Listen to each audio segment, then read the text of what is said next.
Éric Hervé, maçon. Je viens faire les interventions sur le site en maçonnerie. Moi c'est Brice Brigaud, maçon du bâti ancien également. J'ai entendu parler la première fois de ce chantier-là avec un collègue compagnon maçon sur le Tour de France qui avait besoin de main d'œuvre et qui m'a demandé si je pouvais venir. La première fois que j'ai entendu parler de ce site, c'était justement lors de la première intervention avec Pascal Varingo, pour qui je travaillais. L'originalité du travail, c'est vraiment très peu fréquent d'intervenir sur des sites comme celui-ci. Moi, la première fois que je suis venu, c'était vraiment pour moi très impressionnant.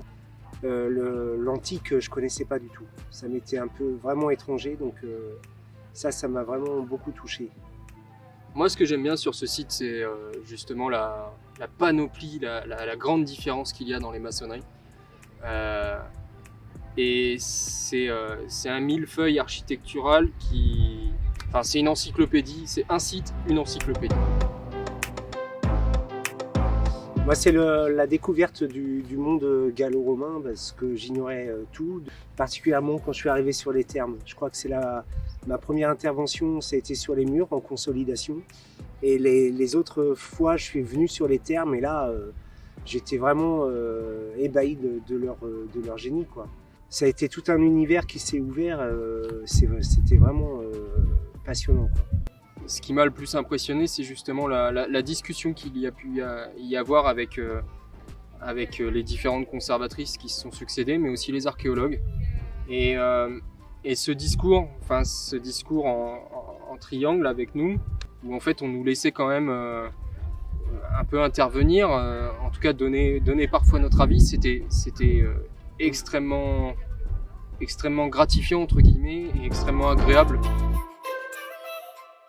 Lorsqu'on est arrivé, on travaillait un petit peu comme de nombreuses entreprises qui travaillent sur du monument historique, c'est-à-dire qu'on arrivait avec une chaux qui était déjà fabriquée, un sable avec lequel on avait l'habitude de travailler. Au fur et à mesure des années, on s'est aperçu que cette technique-là n'était pas forcément viable, en tout cas sur ce site. Donc on a analysé les mortiers en quelque sorte à notre manière et on les a décomposés pour mieux les recomposer.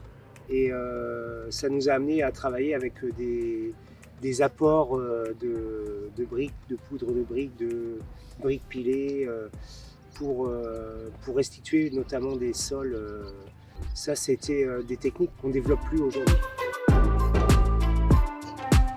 L'approvisionnement, nous, en fait, l'idéal dans nos métiers, c'est de travailler avec la géologie la plus proche, le sous-sol, comme ils ont fait à l'époque. Et le plus dur, c'est de retrouver les mêmes charges.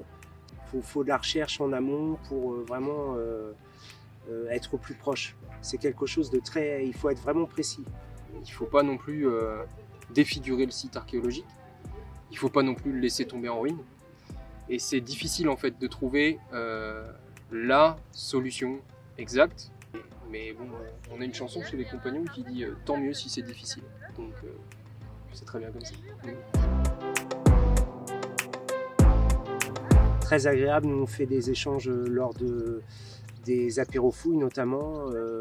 Et chaque année, on trouve des gens qui sont passionnés par notre métier et c'est agréable de rencontrer des personnes qui respectent ce qu'on fait et qui nous félicitent sur notre travail. Et puis nous, on leur amène notre vision de l'époque, notre vision du chantier. Et c'est intéressant d'avoir un maximum de points de vue, quoi. On a un métier qui, comme beaucoup de métiers de l'artisanat, est en déclin. Et la transmission du savoir-faire, pour nous, c'est quelque chose qui est important. Et là, comme on touche sur quelque chose qui appartient à notre histoire, tout de suite, il y a une grosse différence. Les oreilles des visiteurs sont grandes ouvertes et les questions, souvent, sont pertinentes. Et on se retrouve même parfois à avoir eu des questions auxquelles on ne pouvait pas répondre et qui nous ont permis de nous interroger sur certains domaines et d'avancer même dans les connaissances au niveau de certains domaines.